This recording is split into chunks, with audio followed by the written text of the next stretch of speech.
हाँ तो बच्चों, अब हम बात करते हैं एडवांटेजेस ऑफ क्रॉस पॉलिनेशन, पर परागण से लाभ के बारे में बात करते हैं। फिर जस्ट इसके तुरंत बाद हम बात करते हैं पर परागण से हानियों के बारे में। तो बच्चों हमने क्या स्वपरागण से लाभ और क्या हानि के बारे में चर्चा कर ली है। यदि बच्चों आप क्या उस वीडियो को नहीं देखे हैं तो आप क्या उस वीडियो को देख लीजिए, और क्या इस डिस्क्रिप्शन में मैंने लिंक दिया है तो वहां से आप उसको देख लीजिए जल्दी से, तब इसकी बात करिए, ठीक है बच्चों।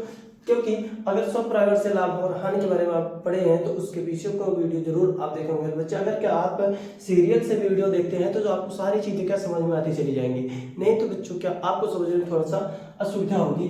तो हम यहाँ पर जल्दी से बात करते हैं बच्चे पर परागण से लाभ के बारे में। तो पहली बात करते हैं बच्चों पर परागण से लाभ के बारे में। तो बच्चों मैंने बताया था वहां पर स्वपरागण से हानि में मैंने बताया था कि जो स्वपरागण से बनने वाले पुष्प के जो फल होते हैं वो क्या होते हैं बच्चे, कम मीठे होते हैं, अर्थात कम स्वादिष्ट होते हैं, और क्या होते हैं छोटे। लेकिन बच्चे अगर पर परागण से बनने वाले फल की बात करें तो ये फल क्या होते हैं, अत्यधिक मीठे और क्या स्वादिष्ट होते हैं। तो बच्चे हम यहाँ पर क्या कहेंगे बच्चे, पर परागण द्वारा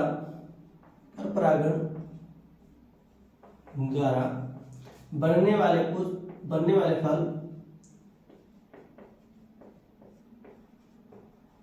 फल अधिक स्वादिष्ट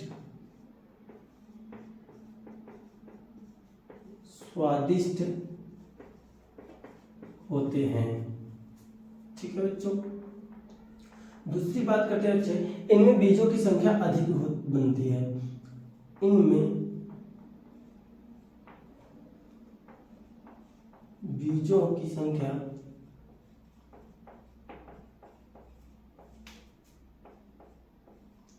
अधिक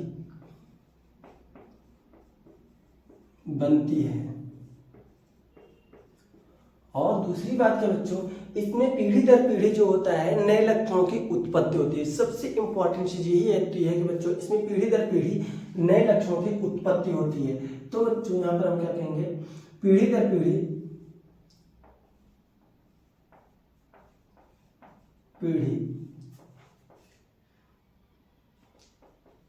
नए लक्षणों की उत्पत्ति होती है।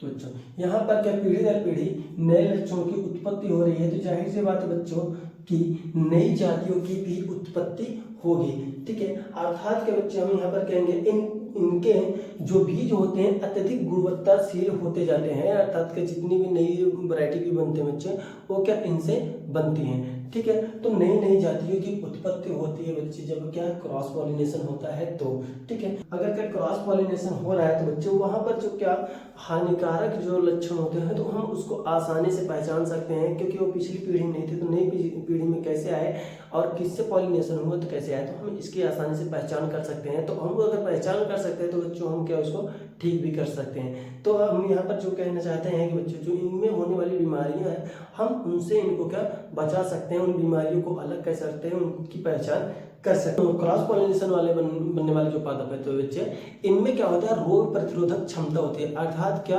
रोगों से लड़ने वाली क्षमता क्या इनमें अपने से डेवलप होती है, जो क्या बहुत ही इंपॉर्टेंट। हम यहाँ पर क्या बात कर रहे हैं कि जो क्या पर परागण द्वारा होता है इसमें क्या रोग अवरोधक जातियां उत्पन्न होती हैं। तो बच्चों हम इसको आर्टिफिशियल पॉलिनेशन में मैं बताऊंगा कैसे इसको उत्पन्न किया जाता है और क्या। फिर हम बच्चे अगर आप लगातार पढ़ते रहिए तो हम बायोटेक्नोलॉजी में बढ़िया से हम इसकी चर्चा करेंगे कि बायोटेक्नोलॉजी में किस तरीके से हम इनका यूज करके, अर्थात क्या कुछ नए डीएनए या नए जीन को यूज करके हम उसमें क्या रोग प्रतिरोधक क्षमता उत्पन्न करते हैं। नस्ल वाले होते हैं,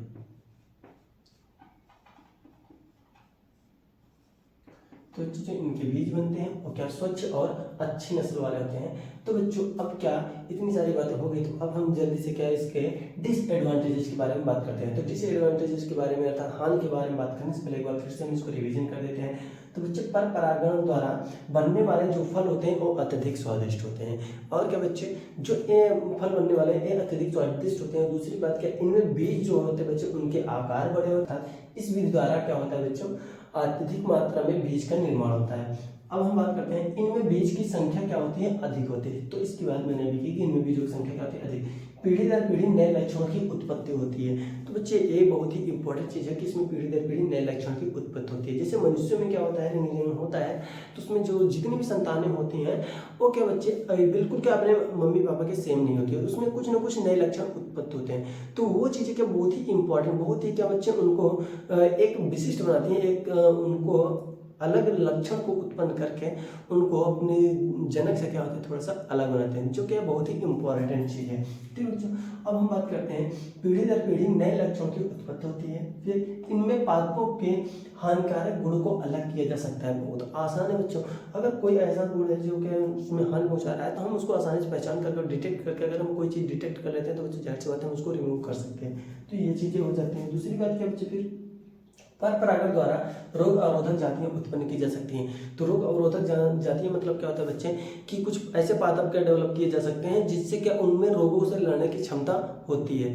अर्थात क्या वो कोई भी रोग से लड़ने की क्षमता अपने अंदर डेवलप कर सकते हैं। जैसे कि हम मनुष्य होता है बच्चे कि अपने आप को इवाल्व कर लेता है, जैसे कि ठंडी गर्मी होती है या कोई भी चीज़ें होती है बच्चे, उसके प्रति हम लोग क्या उसके प्रति उनसे लड़ने के लिए हम ये कुछ भी कहते हैं तो हम क्या कर सकते हैं, उनके प्रति क्या इवॉल्व हो जाते हैं, अपने आप को चेंज कर लेते हैं। उसी प्रकार से अगर इनमें कोई रोग बार बार हो रहा है तो बच्चों उससे इनमें क्या होता है, एक प्रतिरोधक क्षमता डेवलप हो जाती है। तो प्रतिरोधक क्षमता अगर डेवलप हो जाती है तो वो उससे आसानी से क्योर हो सकते हैं। ठीक है बच्चों, तो इनसे रोग प्रतिरोधक जातियां उत्पन्न की जा सकती है। फिर क्या इनके बीज जो होते हैं बच्चे वो स्वस्थ होते हैं और अच्छी नस्ल के होते हैं। इनमें क्या बीजों की संख्या अधिक बनती है और स्वच्छ होते हैं और क्या अधिक अच्छी नस्ल वाले क्या बीज बनते हैं। तो बच्चे इतनी सारी चर्चा हो गई, तो अब हम जल्दी से बात करते हैं डिसएडवांटेज। तो अब हम बात करेंगे पर परागण से हानियां, अर्थात पर परागण करने से क्या हानियां होती हैं, ऐसे हानियों के बारे में। तो बच्चों जल्दी से हम एक बार पर परागण से हानियों के बारे में पढ़ने से पहले हम क्या थोड़ा सा पर परागण को एक बार फिर से समझ लेते हैं। पर परागण में क्या होता है बच्चे, जैसे कोई एक फ्लावर है और उसी जाति का कोई फ्लावर कहीं दूसरी जगह पर लगा है, अर्थात क्या सेम प्लांट के ना हो बच्चे, एक ही पादप के दोनों पुष्प ना हो, अलग अलग पादप के हों और जातियां क्या हो सेम हो, तो उसमें क्या होता है अगर इसका परागकण इस पर जा रहा है या बच्चों इसका परागकण क्या इस पर जा रहा है तो इसको हम पर परागण कहते हैं। तो बच्चों जो पर परागण हो रहा है, अब बताइए इसका परागकण यहाँ पर आ रहा है तो ये अपने आप तो आ नहीं सकता, तो इसको यहाँ पर पहुंचाने के लिए कोई ना कोई माध्यम की आवश्यकता होती है। तो बच्चों अगर इनमें माध्यम न हो तो पर परागण न हो, तो सबसे पहली हानि जो है यही चीज है बच्चों कि इनमें दूसरे माध्यम की आवश्यकता होती है। क्या होता है बच्चे, दूसरे माध्यम की आवश्यकता होती है। दूसरी बात क्या होता है बच्चे, इस फ्लावर पर निर्भर होना पड़ रहा है, क्योंकि अगर ये नहीं होगा तो इसका पॉलिनेशन नहीं होगा। तो बच्चों हम यहाँ पर बात करते हैं कि जो हमारे क्या पर परागित पुष्प होते हैं उनको क्या दूसरे फ्लावर पर क्या निर्भर होना पड़ता है, और दूसरी बात क्या बच्चे उनको पॉलिनेटर पर भी क्या निर्भर होना पड़ता है कि पॉलिनेटर अगर आएंगे तो क्या यहाँ पर हमारा पॉलिनेशन होगा। दूसरी बात क्या है बच्चों, जो इनके पुष्प बनते हैं उनको अत्यधिक सौंदर्य प्रदर्शित करना पड़ता है, अधिक सुंदर बनना पड़ता है, और क्या इनको मकरंद प्रोड्यूस करना पड़ता है, जिसकी वजह से क्या इनके ऊपर क्या जो पॉलिनेटर है वो क्या आकर्षित हो तो आसानी से क्या इनका पॉलिनेशन हो सकता है। तो ठीक है बच्चों, जल्दी जल्दी क्या हम इनके डिसएडवांटेज के बारे में लिख लेते हैं। ठीक है बच्चों, तो चलो जल्दी से हम इसकी बात करते हैं।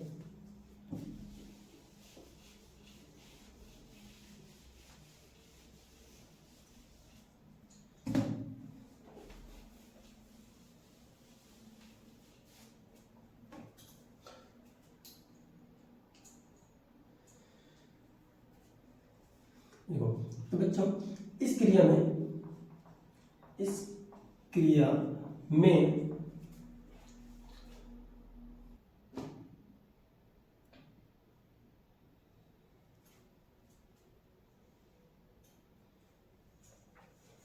तो बच्चों इस क्रिया में परागण के लिए माध्यम की आवश्यकता होती है। माध्यम की आवश्यकता मतलब क्या होता है बच्चे, यहाँ पर पॉलिनेटर की आवश्यकता होगी, अर्थात जो कीट होते हैं उनकी आवश्यकता होगी। ठीक है बच्चों, और दूसरी बात क्या करते हैं बच्चों, इसमें पुष्प को, तो बच्चों इसमें जो पुष्प है तो उस पुष्प को दूसरे पुष्प पर क्या होता है निर्भर होना पड़ता है। तीसरी चीज क्या होता है बच्चे, पुष्प को अधिक सुंदर सुंदर एवं पर परागण में बच्चे अधिक मात्रा में जो क्या पॉलन ग्रेन होते हैं वो क्या नष्ट होते हैं। जैसे क्या वायु परागण बच्चे, उसमें क्या अगर एक प्लांट से अगर क्या पॉलिनेशन अगर क्या पॉलन ग्रेन अगर उड़ रहे हैं तो क्या बहुत अधिक मात्रा में पॉलन ग्रेन क्या रिलीज होंगे, लेकिन क्या सभी परागकण पुष्प पर नहीं पहुंच पाते हैं। बहुत सारे परागकण क्या इधर उधर क्या भटक जाते हैं, इधर उधर क्या पहुंच जाते हैं, जिसकी वजह से इसमें बहुत अधिक मात्रा में क्या परागकण का बनना पड़ता है। और दूसरी बात क्या होता है बच्चे, इनमें बहुत अधिक मात्रा में क्या परागकण नष्ट हो जाते हैं। तो हम यहाँ पर क्या कहेंगे, अधिक मात्रा में अधिक जाते हैं। तो थोड़ा सा बच्चे, अब बच्चे अगर इतनी सारी चीज बात आपको आसानी से समझ में आ गई है, अब थोड़ा सा हम बात करेंगे जो हमारे स्वपरागण और क्या परपरागण जो क्रिया होती है, इनके लिए किन प्रकार के पादपों की आवश्यकता होगी। क्योंकि मैंने पिछली क्लास में सारी चीजें बता दी हैं, तो बच्चे एक बार फिर लास्ट में मैं बता दे रहा हूँ कि किस प्रकार के पादप होंगे तो उसमें कौन सा परागण हो सकता है। ठीक है, तो जल्दी से हम क्या उसके बीच चर्चा कर लेते हैं।